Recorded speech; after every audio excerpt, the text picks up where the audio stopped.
আসসালামু আলাইকুম রহমতুল্লাহ। সুপ্রিয় দর্শক, যে যেখান থেকে আমার ভিডিওটি দেখতেছেন, সবাই চ্যানেলটি সাবস্ক্রাইব করে লাইক দিয়ে শেয়ার করে দিবেন। আজকে চলে আসছি কিশোরগঞ্জ হাওড় এলাকায়। যাওয়ার পথে হঠাৎ দেখলাম নদীর মাঝখানে একজন রাখাল ভাই কয়েকটি গরু নিয়ে আসতেছে।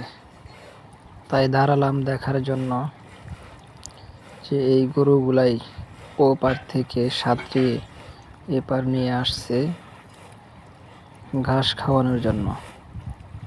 সারাদিন এপার থাকবে, ঘাস খাওয়াই আবার নিয়ে যাবে এই নদী পার হয়ে।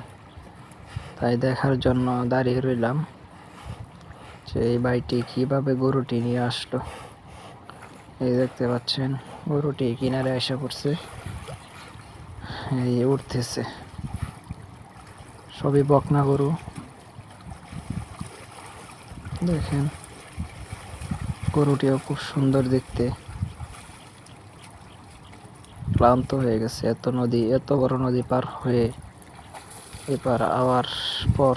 দেখেন, গরুটি ক্লান্ত হয়ে গেছে।